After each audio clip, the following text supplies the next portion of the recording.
Well, hello and welcome to the Hometown Church podcast. We're here talking all things Jesus, Christianity, the Bible. My name is Jesse, and I'm joined as always by my co-host, Pastor Deacon Ailes. Hello. And today we have special guest, Pastor Mike Langlois. Thanks for having me, guys. It's great to be here. It's awesome to have you. If you're watching online, you might notice that we've got a couple upgrades this week. We've got a sign that was made by our own Jeannie Davis. We've got a couple arms for these mics. We're making moves here on the Hometown Church podcast. Deacon, what do we got going on today? Yeah, so a big topic of discussion in the leadership circles of the church has been discipleship. You know, some of Jesus' final words were, "Go and make disciples of all nations," right? And so we want to talk a lot more about that, right? It's important to Jesus, so it should be important to us.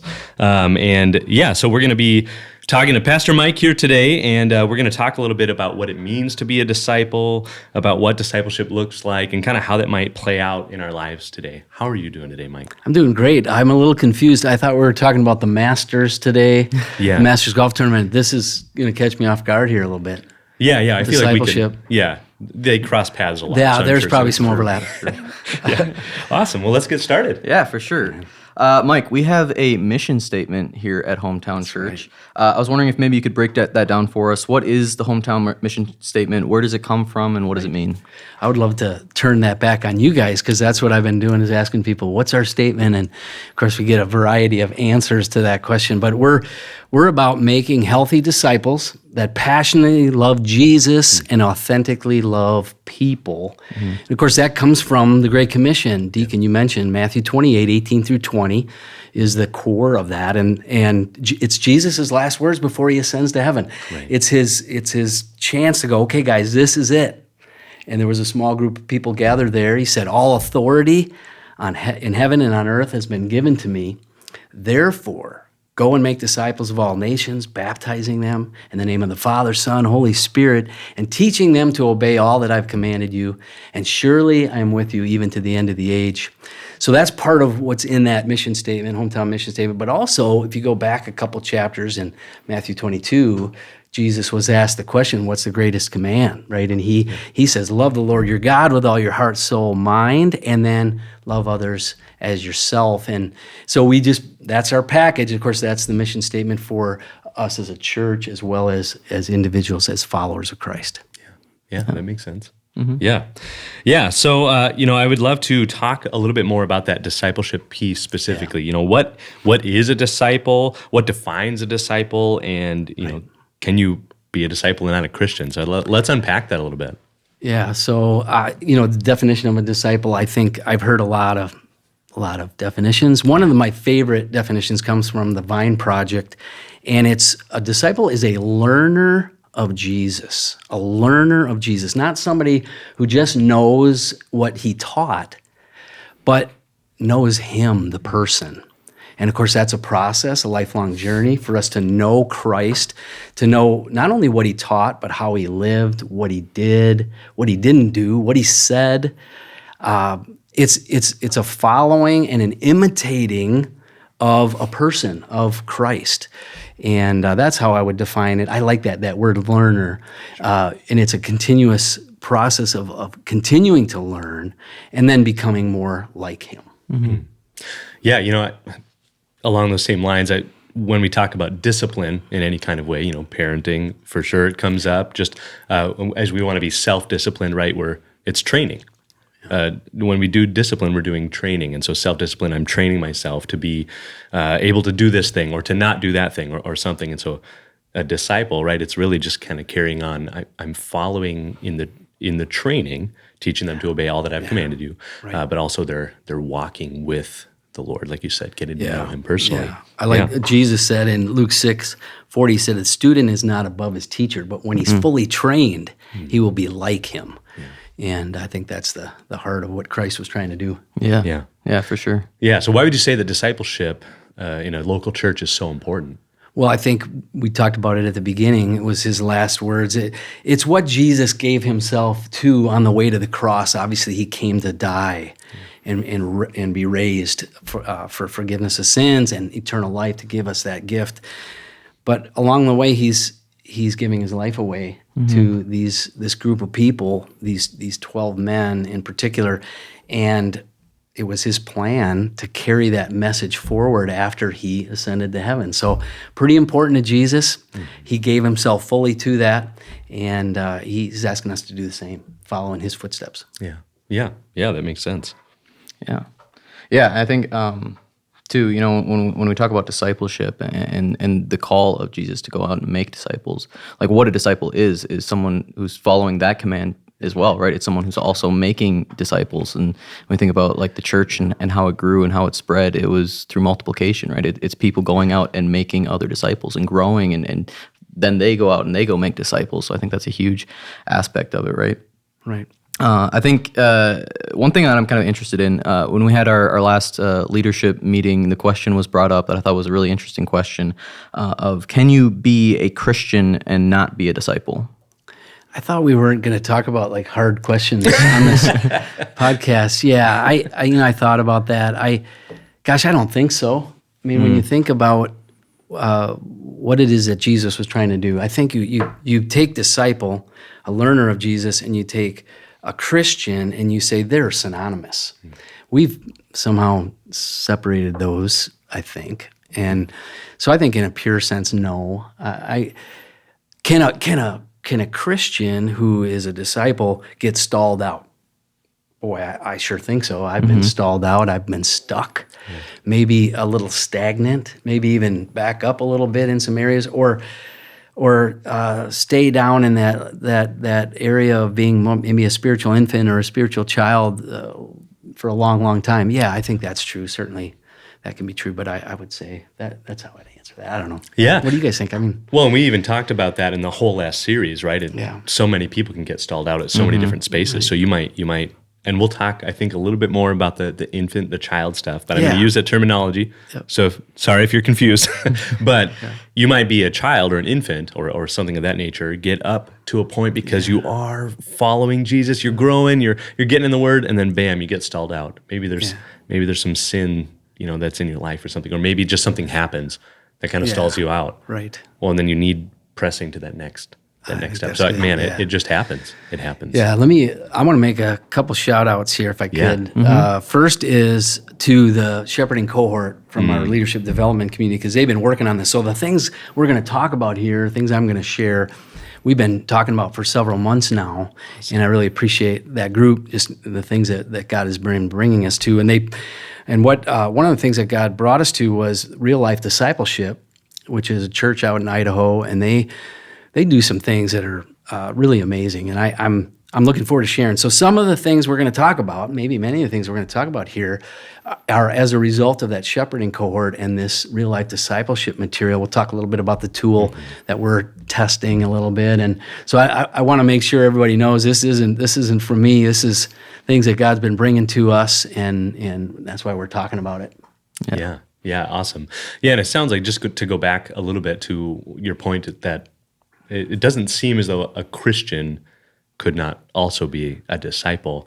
I think there's probably some differentiation even between someone who's just coming on a Sunday, trying to partake in different things, and then someone who's coming because they really just love Jesus and they want to grow, they want to know Him better, they want to love people. And there might be a little bit of a gap between those two. But maybe that's the infant, or maybe that's dead is one of the things too, right? Spiritually dead. If they're not a believer, they're not a Christian. Yeah. Right. And maybe they've been coming to church their whole lives, and they haven't been saved. They haven't taken the next step. They haven't whatever. So there might be that gap.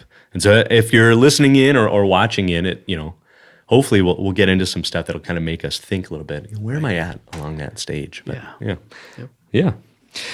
Yeah, so you talked a little bit about Jesus and discipleship, right? He multiplied his life. You said he poured his life out into those people. Right. Really, how did Jesus model discipleship? Yeah, I think that's a great question. And of course, we're blessed to have the Gospels. Yeah, and we can pour into the Gospels and read through and look at all the nuances of how Jesus did what he did. So this is from the Real Life Discipleship materials. Three words, three descriptors that I think are not complete, but they give you at least a good idea of what Jesus was doing. And he was intentional, he was relational, and he was reproducing. He was reproductive. That was his mindset. So if you look at each of those, Jesus was incredibly intentional. He didn't just wing it. He was very, very determined and purposeful about everything that he did. Whether it was how he worked with different people, how he worked with each of his disciples, how he worked with them as a group, things that he said, things that he did. It was all very intentional. He told stories for a reason. He asked questions for a reason. He didn't answer a lot of the questions that were asked of him for a reason in the way that it was expected to be answered. So I think intentionality is huge. The second is he did all of that in this relational context, which I think is really important for us to hang on to. And we'll talk a little bit about, our way of doing discipleship here at Hometown. But I think we can think we got to be in the lecture hall. And Jesus did have some lecture hall, the crowds and so forth. But he was about really moving into that inner circle, the 12 and then the 3, and in a relational context. He did life with them. 3 years of doing life, they were together a lot, and we can't duplicate that. Maybe in the home with parenting we can, but we can't duplicate that. And yet that was a key thing, relational. And then lastly, we already talked about this, but Jesse, you mentioned this, that idea that, okay, this has to keep going. After I leave and I ascend to heaven, you guys are going to take this thing, you're going to run with it. You're going to make disciples who make disciples who make disciples. And that was his vision. So it was a reproductive mindset, and that mission that he gave them was reproductive.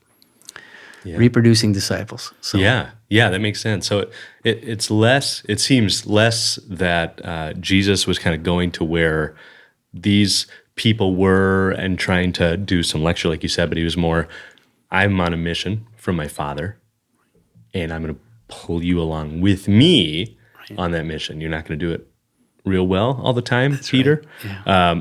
But Peter, not to call out any names or whatever. Or but, Jesse, was there a Jesse there? There is now. Yeah. There is now. But you're going to do the things that I'm doing, and I've heard about this from other people, kind of around the old GCC days, right? Where people like this. My mission is I'm going to go out, and I'm going to share the gospel with people, and instead of meeting you, young guy, one-on-one in a coffee shop, we're going to go out, and you're going to do that with me. I think he probably has like a 1% success rate of, people wanting to meet with him again.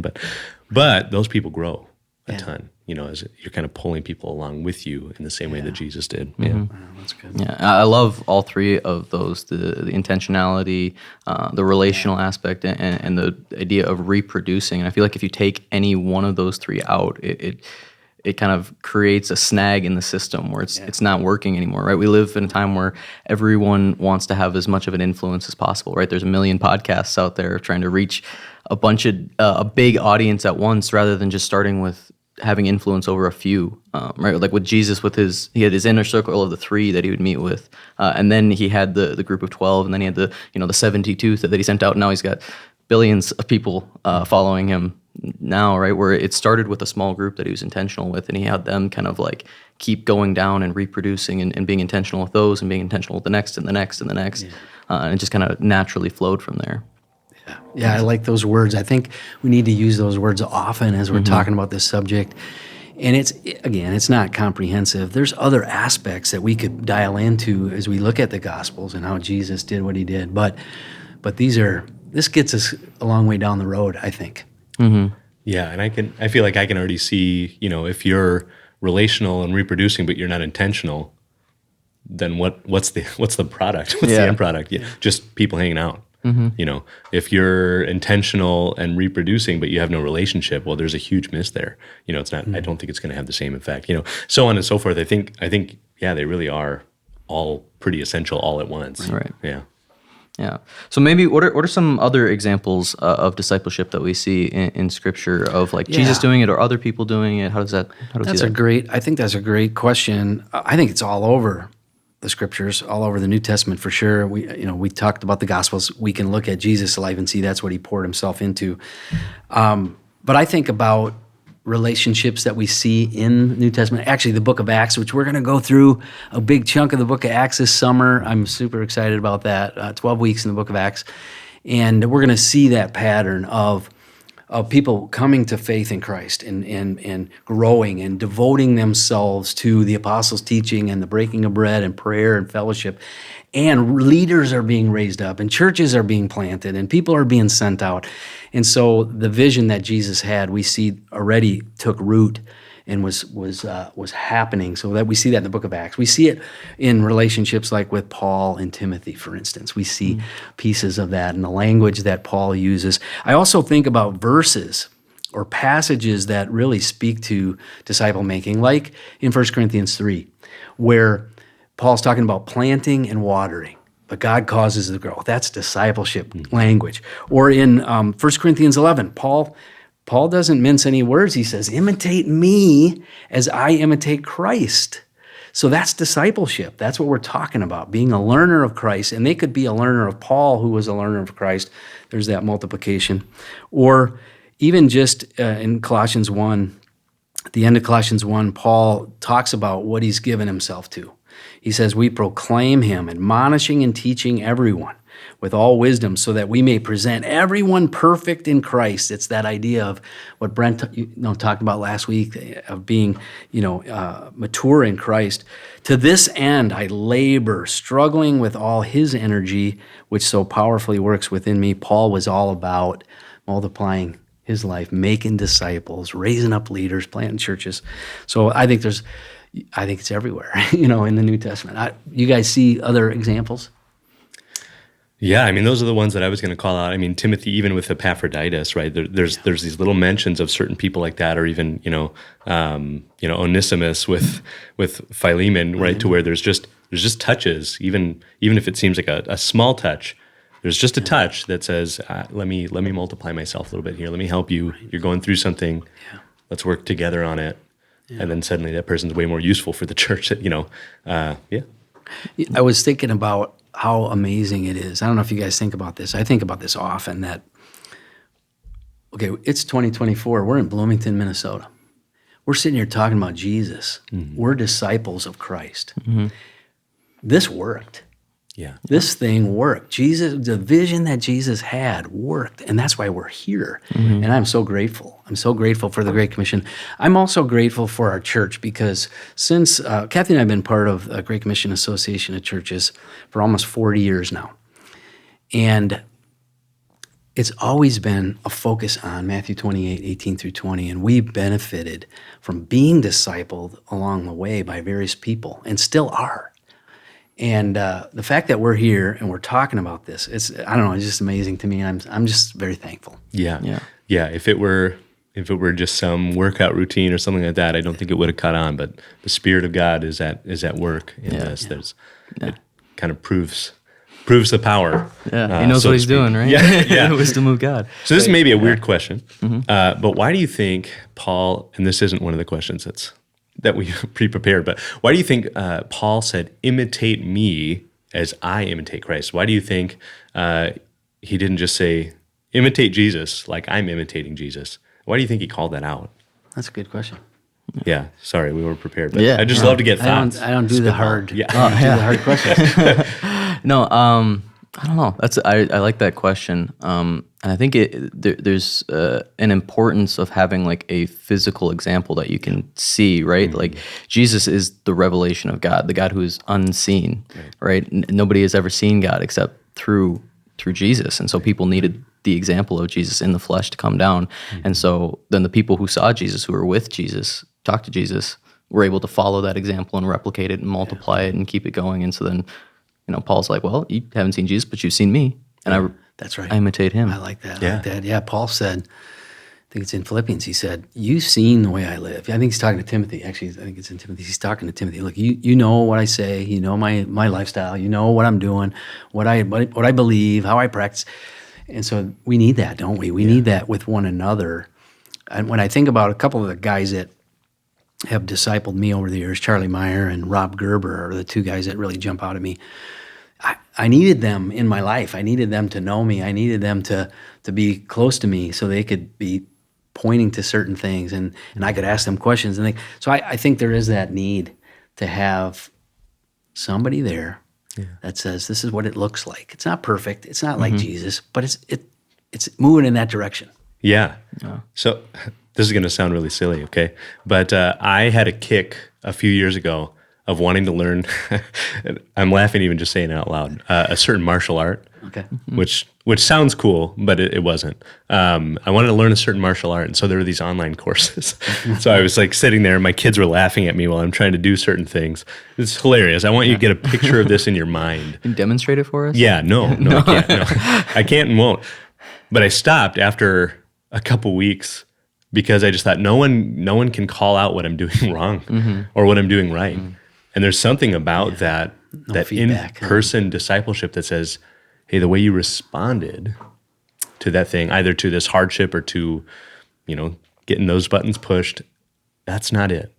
That's not how Jesus would have wanted it. So I think, as we follow Paul's example there, we've got somebody in the flesh who can also say, Timothy, don't do that. Right. Have sound doctrine, Right. Watch after your stomach, Right, those kinds of things, right? Who love us and know us really intimately, like Jesus does. And we have the word, of course, but Paul can be that person who says, this is what this means in your context, and this is what you should do. That's good, yeah. I like that a lot. It's very relational. Yeah. Yeah. Yep. Yeah. See, it all ties back. There you go. Absolutely. Yeah. Yeah. Yeah. So I would love to talk a little bit about what Hometown's discipleship process currently is. Yeah, that's good. I think we have a lot to say about this. Let's back up just a little bit and think about some things that we've been working on that remind us that discipleship isn't just this one thing. It's not just this me having coffee with a guy once a week, talking about Bible stuff, or whatever. God's inviting us to engage in different ways where he helps us grow. And we've identified, we call them the 6 Ps at Hometown Church. And we even have a little diagram, but I like this because it's a bigger picture view of maybe how discipleship happens, how God helps us grow as he invites us into these environments and into these things. So practical teaching would be one where we're hearing the word taught. Maybe on a Sunday morning or through a podcast or reading a book, reading the Word, or having somebody teach us something. Practical teaching, private disciplines. We talked a lot about that. You guys talked about that last week with Brandon. Did a whole series on that where we dive into learning how to connect with God through the Word, through prayer, giving, just all the spiritual disciplines that will help us grow. Personal mission is all about, I can take what God's given me, I can give it away to other people. I can serve, I can bless people with our bless strategy. We can do that. So that's personal mission. Then there's purposeful relationships, and often we talk about small groups or a mentor relationships. And that's kind of what I think about when I think about discipleship. Is I'm going to meet with somebody, and it's going to be this one-on-one thing, or maybe in a small group, and that's part of it. That's part of this process.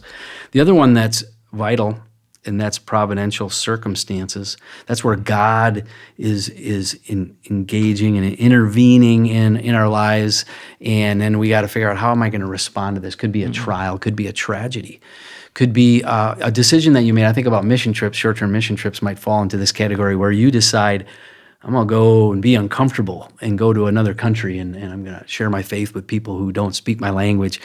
And God can use all that. And then at the center of it is the grace of God, the powerful grace of God, because without grace, we have none of this growth. We have no relationship with God. We're saved by grace.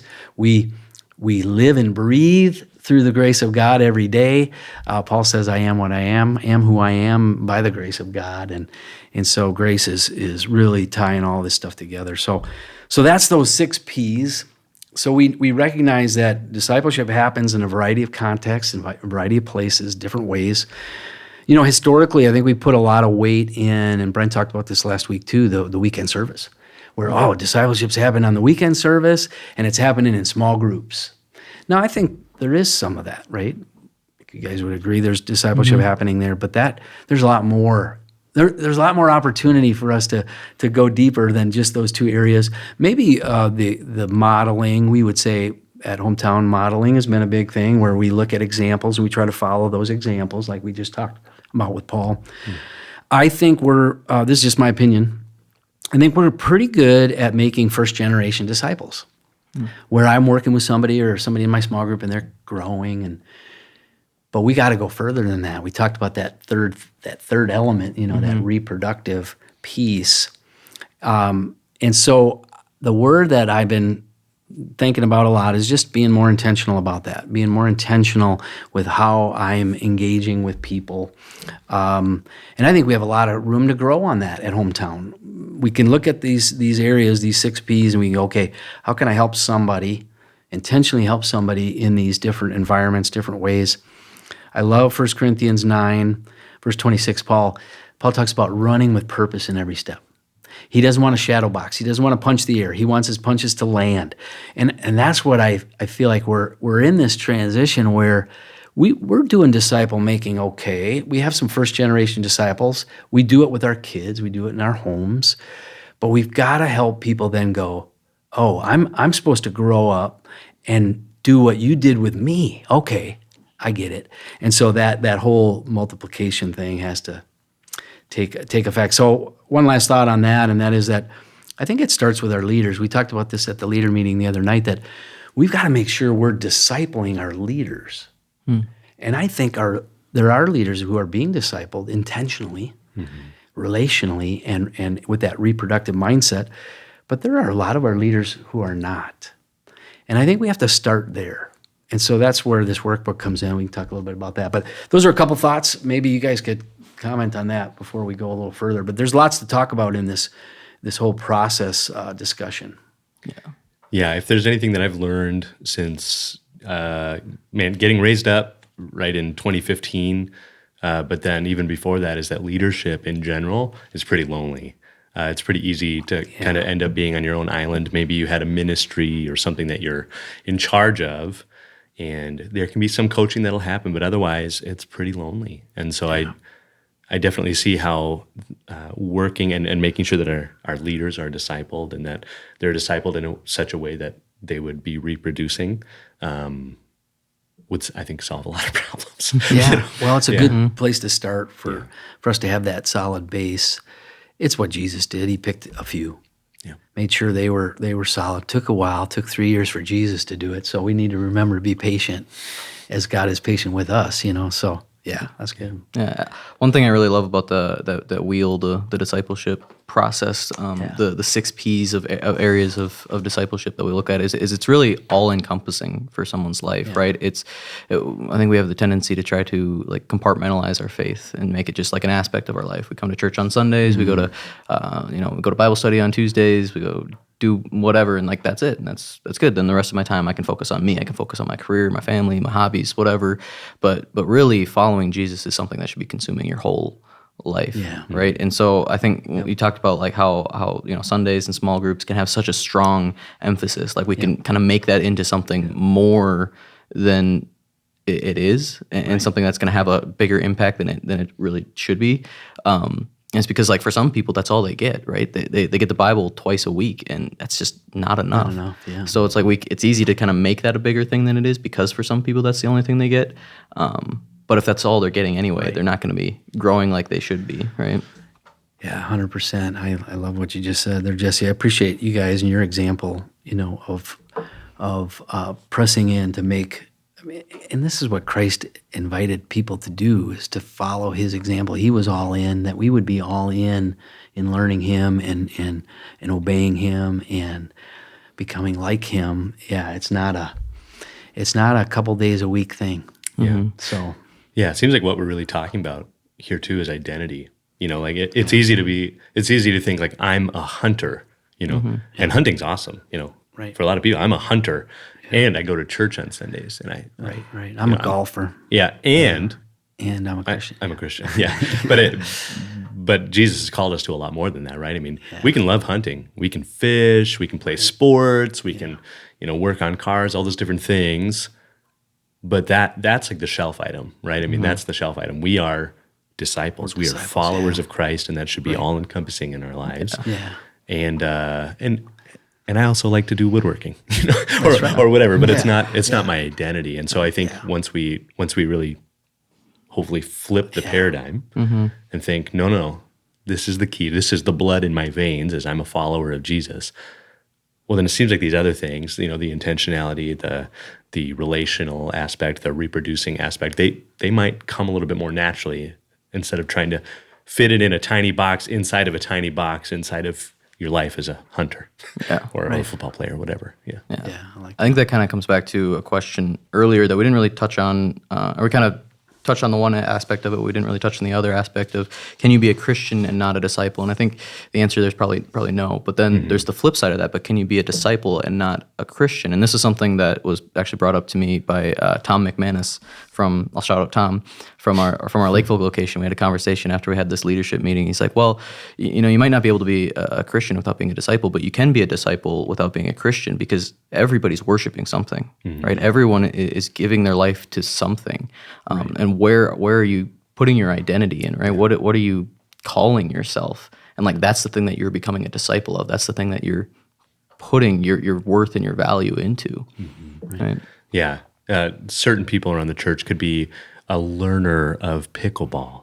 I'm not going to say who specifically. Yeah, we don't want to talk about somebody. Anybody, but anybody. That can be, and I'm not saying it is for this guy, okay?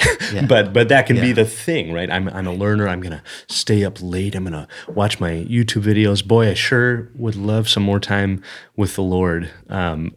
But I'm also happy to watch these 4 hours of pickleball videos. I'm not saying he does this. I'm just saying a person could do that. A person could do that. A person. Yeah. That's good. Yeah. Let me, I just want to comment too on, you mentioned this earlier, those stages of growth. That's one of the exciting things that I think is helpful for us, that we're trying to take hold of and maybe use. I hope we use this because I think it's a good way of looking at growth. And it's modeling after the physical growth steps, where a person is born, so they're born again, they become a Christian. Now they're an infant. They're a spiritual infant, just like we're a physical infant. Then they grow to be a child, and then they grow to be a young adult, and then a parent. And if you follow that physical and say that's the spiritual stages, that makes a lot of sense with me. And it helps us too, as we think about, how do I work with, if I'm going to disciple somebody, how do I work with an infant? I have a grandson who's 2, and I can't say, Jules, go read this book and come back and tell me what you think of it. He's going to look at me cross-eyed, like, I need to be more hands-on with him because he's an infant. And I need to read the book to him and maybe eventually teach him how to read, which my daughter's doing that, but my grandson Frank, he's a little older. I can say, Frank, go read this book and come back and tell me what you think of it, and let's talk about it. And he could do that. So he's a child, he's a spiritual child. So I like the stages because it helps us think about where we're at. You talked about evaluating kind of, where am I at on that, and am I moving? But also, as we intentionally and relationally and reproductively work with people, we can do what Jesus did. He customized his approach in working with people. And he does that with us too. He's like a personal trainer that customizes the workout for each of his kids. And we can do that too in terms of how we disciple. So I really like, and that came out of that, the real life discipleship materials, the stages of growth, and kind of learning, okay, what does that look like? What is each person in each of those stages? What are they how do you describe them, and you can find yourself somewhere in there too. Yeah. Boy, it really seemed like Jesus talked differently to the sons of thunder than he did with Peter at various times. Right? They needed different things. They're different people. And it's it gets me in the heart so much that God is so intimate, right? Knowing so much of us that he says, follow me in this way. I'll bring you along on this thing, with these trials, with these victories, with all these different things. With this learning, with this teaching, with this, because it's exactly what you need. Because I know you. Yeah, it's not a one-size-fits-all. Maybe that's one of the things that we've not done well, you guys, is just we have that's one of the other things that we've worked on and developed is this description of a healthy disciple at hometown. And I really like this. There's 8 habits, character qualities that we have listed out Things like reading the Bible and praying, giving, sharing your faith, discipling another person, those kinds of things. But we can't apply these things the same way. And I wonder if we've been a little bit guilty in doing, not guilty, but we've tried that. We said, okay, everybody read this thing. Well, yeah, we have to recognize people are at different places, and then in those 8 areas, work with them where they're at, or they may get discouraged. They may give up, and we don't want that to happen. We want to help them see, oh, you're making progress. Let's keep going. Let's keep going. You're growing. God's working with you.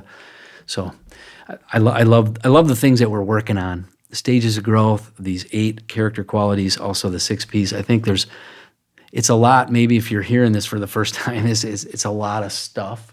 Mm-hmm. But as you start working with it, it makes sense, and it all fits together. Mm-hmm. Yeah, and boy, it's amazing how much of this is so similar to just parenting in general. You're trying to bring them along in those stages. You realize not every one of your kids are the same. In fact, none of them generally are exactly the same, and it takes a tailored approach, because otherwise what can happen is they start to compare. Yeah, I'm not quite like that, and so I must be a failure. Right. And I'm so thankful that Jesus isn't like that, because I'd be a failure. I just want to say that right now on the record. Oh, yeah. I'd be a failure. Yeah. So kind of shifting gears here a little bit. Yeah. I know for myself, I've been in many seasons of my life where I've had someone who's been intentionally discipling me, and those are some of the seasons of my life where I've experienced the most growth that I've ever experienced in my life. And then other seasons of my life where I haven't had someone like that in my life. I haven't had someone where I could be like, hey, walk me through this thing. How am I doing here? What am I doing well? What should I be doing better? But genuinely wanting to have that kind of relationship. Mm-hmm. I was wondering if you had any advice for someone who doesn't have that person in their life. Yeah. Where can they go to seek that person? What should they be looking for in a person like that? Yeah, I think that's a wonderful question. And what I would say is to start by just praying and say, God knows what you need, what we need, and how he wants to bring people. Maybe start with the people that he's already brought around you, leaders or others. And what I would say is start by thinking about an area that you want to grow in. Maybe you look at this list of 8 habits and character qualities and you go, gosh, I want to learn how to share my faith more boldly, as an example. That would be a good one. That's one I would like to keep growing in. And so you'd start to think about who's good at that. You know, a Tim Weber or a Courtney Lewis or a Rob Bussey. You know, I got guys around me, they're good at this. And maybe start by saying, hey, would you help me? Would you help me in this area? Don't ask, would you disciple me in everything, but I want to grow in this area. I think God's asking me to grow in this area. Maybe it's somebody, I was blessed to have, Charlie Meyer and Rob Gerber, both guys that love the Word of God, who got me into the Word and loving the Word like they did. And I'm blessed by that. So that's how I would maybe start. I think maybe some things for ourselves as we go into this is really having a posture of humility to say, it's okay if I don't know how to do stuff or if I have weak areas. So I think presenting yourself to that person saying, look, I really want to grow. I don't think I'm good at this at all. In fact, I'm terrified of even sharing my testimony or whatever, just bringing a heart of humility to it. And then be ready to be stretched. If you're going to ask somebody to take some time and meet with you, maybe it's to learn how to have a quiet time. It's going to take time to do that, and you have to be committed to it. So come humbly, be ready to jump in, be uncomfortable, and put effort and energy into learning and growing in that area. And maybe that relationship would grow to where you're learning more than maybe just that one area. I think that's where I would start. I don't know. I'm sure there's other ways to do it, but that's where I would begin. Yeah, I like that. I like that thought that, hey, there's something I'd like to get a little bit better at. There's something that when I hear it from the stage, it gives me the heebie-jeebies. I don't ever want to do that, but I'd like to maybe know how to do it. I'd like to know how to do it a little bit better so I don't get so terrified, and thinking about evangelism or something like that. So reaching out to someone did it well, maybe you got to see a testimony from the stage or whatever, but I like that idea. And what would you say to the person who just generally thinks, hey, I'm kind of a mess right now. Yeah. I'd like to be less Less of a mess. Yeah. Yeah. Yeah, that's good. Hopefully they're connected in small group. And I think a lot can happen in small group. Not everything can happen in the context of because our group is a little bit bigger. Sometimes it needs to be in that smaller setting. But I think certainly getting them plugged into a small group. And then finding somebody in that group that you could confess to if you haven't. Say, hey, I got some struggles in this area. Again, leading with humility and transparency to say, I really need some help. Do you have any ideas? Would you be willing to meet with me? Help me get a little bit of a foundation here around my faith or answering questions. Jesus, I appreciate Jesus. He would take the questions. Of course, he would answer. I think he only answered like 3 questions out of all the questions. That's somebody's told that. I don't know if that's true or not, but I learned that somewhere. But just being in a relationship or even a group where you can be free to be you, and then people can minister to you. We had a men's time with our small group the other night. Just really appreciate our small group. It's filled with amazing people, and we have a variety of people at different stages. And we just ministered to one another on Tuesday night. It was just beautiful. So I think small group is a big part of it. Yeah. I like how you talk about the humility aspect. There's a few things that it seems like people aren't really willing to talk about. Money, one of those things. Oh, yeah. How to raise your kids seems to be another one of those things. People aren't always happy to hear that kind of constructive feedback. But having a posture of maybe I don't know everything. Maybe I need some growth. Can you help me? Yeah, I can't figure it out on my own. I've tried. Yeah. I'm at a place where I've been praying and asking God for help, and really what God wants is for us to be connected. Yeah. Yeah. It's a big first step, but it seems like the most important first step. Yeah, and one other thought on that.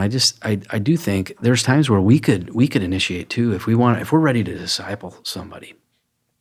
And we'll talk about that, I think, here too. But we can initiate as well. I remember going to Rob Bussey. Rob and Michelle had come to our church many years ago, 20 years ago or more. I forget now. But we were in a small group. Kathy and I weren't leading a small group at that time. And I just saw these guys were hungry. They wanted to read the Word. They wanted to dive in. They were young in their faith. And I just said, Rob, would you want me to disciple you? And he goes, yeah, I really like that. We just began meeting. And it was such a blessing to my life because we both grew tremendously during that time. Here's this young believer who just had a tremendous love for God's Word. And so when we got together, our conversations were rich. There was growing trust and transparency. And that was me initiating. I felt like God was saying, Mike, just ask him. And he could say no, and that's okay. He could say no. But he said yes, and it just launched us into, we have an amazing friendship, an amazing relationship now, and we helped each other along the way. Yeah. And we still are. So yeah. Oh, that's a beautiful thing. Yeah. So along those lines, how do you know when you're ready? Yeah. To make disciples, to disciple people. Right. Yeah. I like the stages of growth again, and maybe you'd say, well, I want to at least be a young adult. What's cool about those stages is just like the stages of physical growth, the stage from a child to a young adult is pretty significant and pretty important. They go from me-centered as a child to, oh, there's other people. I should serve them. Oh, yeah, okay. To that outward focus. So I think as you move into that young adult world spiritually, or if you maybe you'd consider yourself a parent, you're ready to start, fully investing. And I wouldn't wait. Here, my one main thought on this one is, don't wait till you think you have all the answers, because that's too late. You're never going to disciple anybody, right? But I think if you're a person who's characterized by outward focus, you're serving and you really genuinely want to help people. You don't want to be the answer man or answer person. You genuinely want to help that person grow. And you have some things to offer. You have your failures to offer. You have your testimony to offer. Maybe you have some skills, things that you've grown in that you could go, I could teach you how to read the Word. I could teach you how to pray. I think you jump in and you just, you look for those places and ask God, how do you want to use me in multiplying, my life into somebody else? So, Yeah. Those are a couple thoughts. I don't know. What do you guys think? I think this is a great question. I think people wait too long. Yeah. I think we just got to dive in and see how God wants to use us. And it doesn't have to be comprehensive, like a comprehensive discipleship thing. Yeah. It can be just in one area that I don't know. Yeah. Well, Acts, one reason, you said one reason you love the Gospels, right? And we get to see Jesus doing it. And then Acts is where we get to see the people he did it with doing it, and you get to see the reproduction there. Yeah. And boy, it just seemed like, here's this truth. Here's this thing everybody needs to hear for the sake of their own souls. Let's tell people. And as they're going out telling people, it seems like they're kind of figuring out things as they go, right? I mean, there's you don't, like you said, you don't have to know everything about the Bible. Like you don't even have to know what hermeneutics means to make disciples, and that's okay, right? I mean, as you're getting to know the Scriptures, you're getting to know the Lord. It's good to bring people along with you in that journey. All right, hey, let's learn how to find out the answers together. All right. Well, I think I heard somewhere that's in John, or I Googled it. Let's find out. Let's open up John and read it, and then maybe we can have some conversation about it. I mean, that doesn't take a lot. But like you said, as you're that young adult, you're just thinking about other people. Right. Maybe even someone comes. Maybe as you're listening to this right now or watching it, somebody comes to your mind. You're like, I should reach out. To that person. Maybe they want to be discipled, or I really admire that guy. Yeah. Maybe I should, or gal. Maybe I should reach out to them and see if they'll be willing to meet with me. I like that. Yeah. Yeah, I like that a lot. Lord's been putting a particular man on my heart, and I feel like he's asking me to just say, hey, would you want to just meet and just read the Word together? Because this gentleman is starting to show interest in the Bible and the Scriptures. And it'd be fun to just get together, and even if we got together once in a while and just opened it up and just started reading together, that might help him to grow in his desire and learn how to do it himself. So those are the promptings, I think, from the Spirit, where we just need to go, it's okay if I don't feel totally equipped, right? Yeah. Here's one other thought on that. And this goes back to making sure we're discipling our leaders. I would encourage, if you're going to jump into discipling, make sure you're in a type of relationship where you're being discipled too, or you're accountable to some others. Because then you can understand that kind of relationship so that you can then live it out with the person that you're discipling. It's not a hierarchy thing or a value thing at all, but it is a maturity thing, which is totally okay, I think. And so just be in a good spot yourself. Are you a person that's humble and outwardly focused? Do you know how to feed yourself from the Word?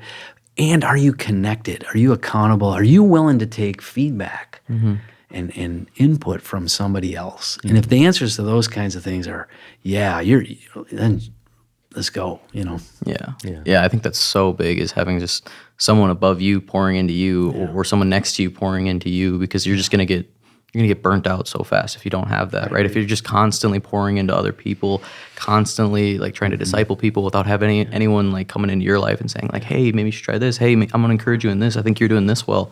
Right. It's going to get to the point where you just feel like you're alone. Like we talked about leadership, the loneliness of leadership. And I think that's something that I really appreciate about how our church is structured, right? With the accountability that we have from the top down, the plurality of pastors that we have pastors who are pouring into each other, that there's overlap and how that all works. And so I think seeing that like trickle down, I think is going to be amazing to watch.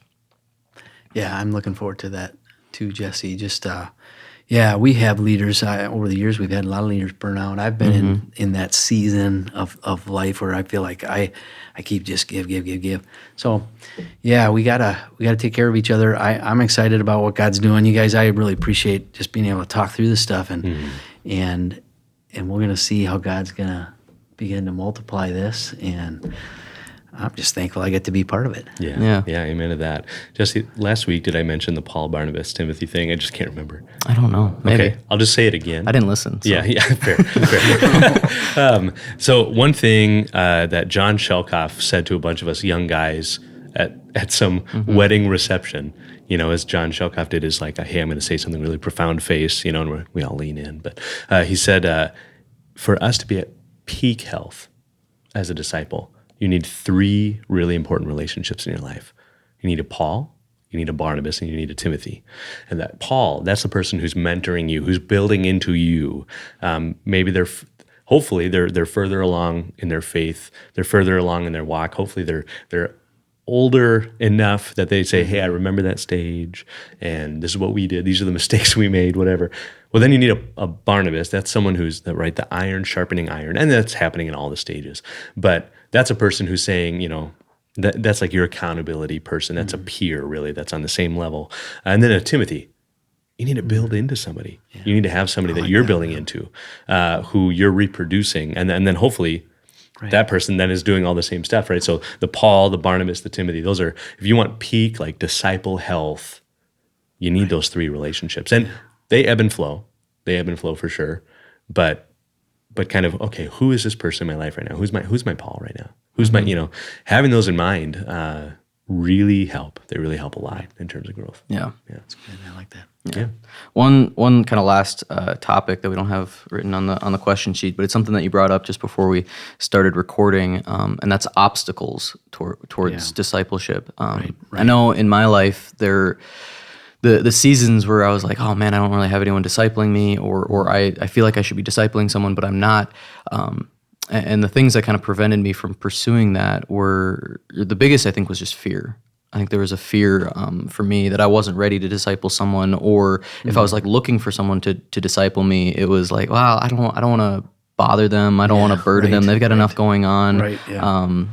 So how would you encourage someone who's maybe is experiencing like fear with discipleship, or what other obstacles might there be? Yeah, the fear in terms of discipling somebody and maybe not knowing how to do it. I think we've talked a little bit about that, but I think you just gotta ask. You just gotta ask somebody, would you work with me? But there are other obstacles. I think, are there people who are wanting to be discipled? That's one of the obstacles we identified. And there are some. There are people who are hungry. Not everybody. Like, let me just use small group as an example. I think if you look at a small group, you're going to have a cross-section of people who want to, jump in and really grow, and others who are, maybe they're just there checking the box. And so identifying those that are hungry and going after them and saying, hey, you want to get together? Let's work on some things. Let's go through this together, whatever. But there's the time piece, and you guys talked about this last week, where somehow this has to be priority, right? And think about it in terms of a discipler. Okay, let's say we're going to want to disciple people, which we do want to disciple people. We also need to have the Paul. So I got to meet with my Paul, and I got to meet with my Barnabas, and I got to meet with my Timothy. How do you do all that, right? And we talked about this at the leadership meeting the other night, and somehow it all has to come together, because how do you not do one of those things, one of those types of relationships? And I don't have an answer, by the way. I'm just saying, this. You said it, Jesse. This is our life.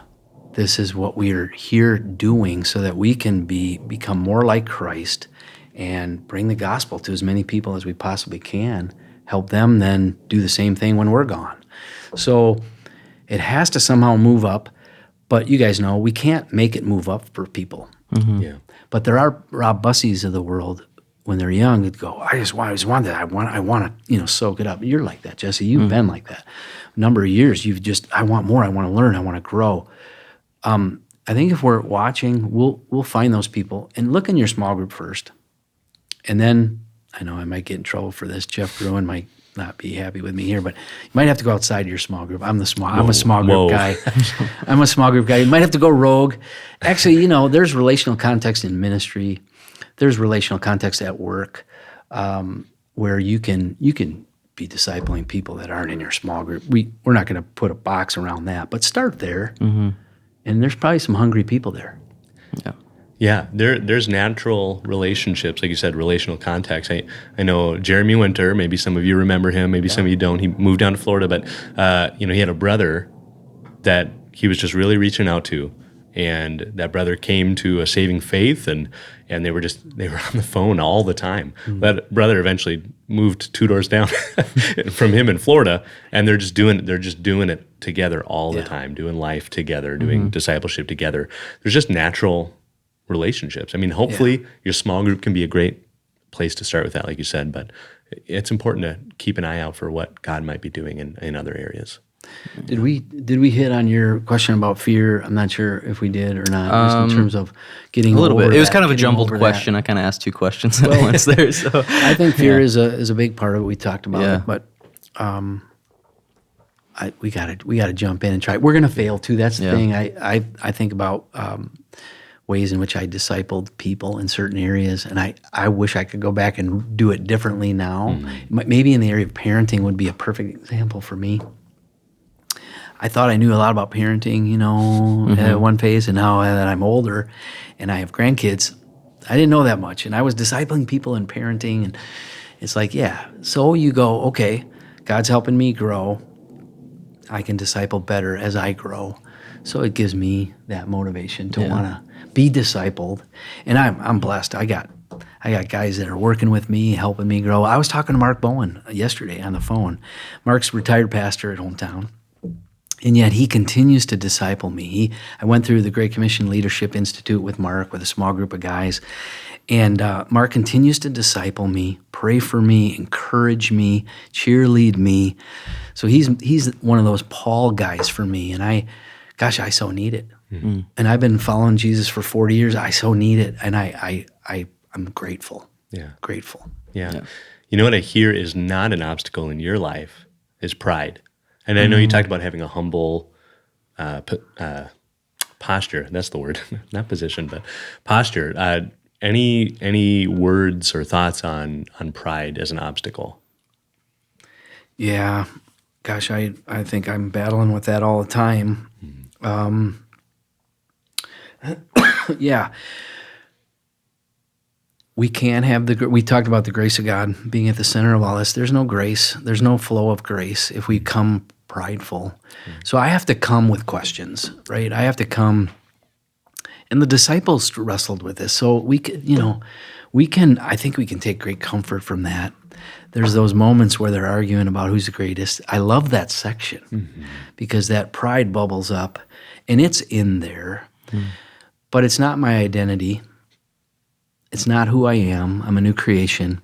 So I have to come and go, I don't have this figured out. And where I've messed up, be able to go, I messed up here. Would you help me get it right? I used to think this way. It wasn't right. Help me get it right. There's a lot of topics like that, right? Where God is faithful and patient to work with us along the way. So I think discipleship requires humility, right? Wouldn't you guys say, if I'm going to be discipled or disciple, I have to go. I love Paul David Tripp and his materials because his mantra is, you are not a grace graduate. I don't care how old you are in the Lord. You have not graduated from needing the grace of God every day. And I think that's really helped me to go, the same things I'm trying to pass on to this brother that I'm working with, I need too.